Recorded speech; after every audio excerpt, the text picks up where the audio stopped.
Hey again everybody, this is Gorehound TV and I'm Ariel Trevino. Today I'm going to be reviewing Blumhouse's Truth or Dare. The plot is about 7 friends who take a trip to Mexico. While they're there, they play this ominous game of Truth or Dare. Entering this movie, I didn't have the highest expectations.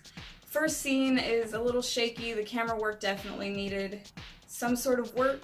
I personally felt a bit sick to my stomach watching one of the intro scenes where the cast literally used their own smartphones to film it.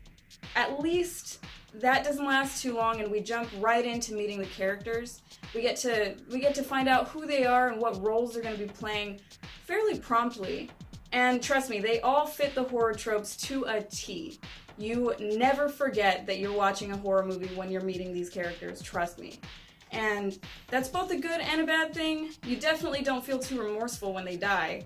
Speaking of their deaths, that's definitely another area that left something to be desired. A lot of the deaths happened off screen or with some sort of general obstruction.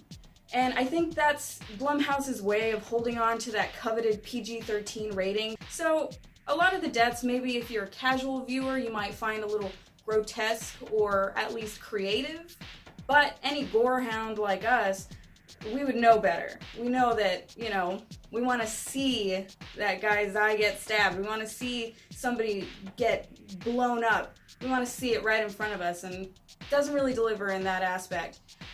Now, moving on to that grin, that devilish grin that we saw so many times in the trailer, and we really got to know and kind of probably made a few of us uncomfortable. Otherwise, maybe you were like, well, this is a little silly. But fun fact about that grin, actually, it was partially based on a Snapchat filter and partially based on someone that I definitely know and love very well, and that would be Mr. Willem Dafoe.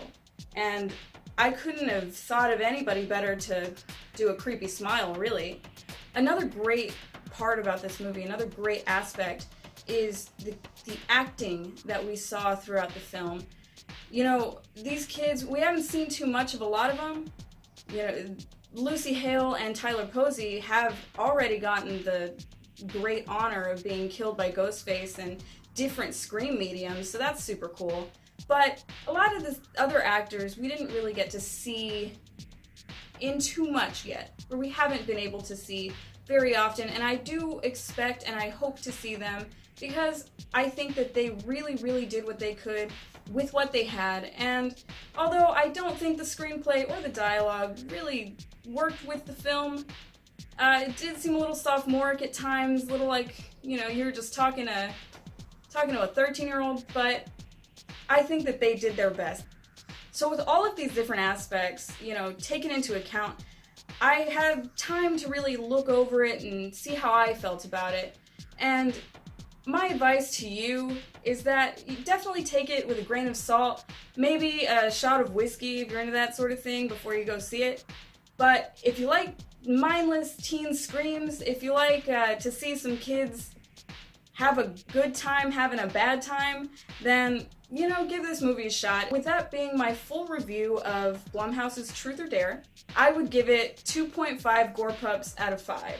And that's just my personal opinion. Let me know if you think otherwise, if you've seen it, or if you're gonna go see it. Just let us know in the comments or wherever. Tell us directly. So with the review wrapped up, we have a bit of business that we would like to attend to, and that is the Texas Frightmare Weekend occurring in Dallas 1 week from today. And we'll be there every single day, Friday, Saturday, Sunday, bright and early, VIP. And if you see us out there, we would love to say hello, and we would love it if you just sat down and talked to us about anything. So that's my review of Blumhouse's Truth or Dare. Don't forget to like and subscribe.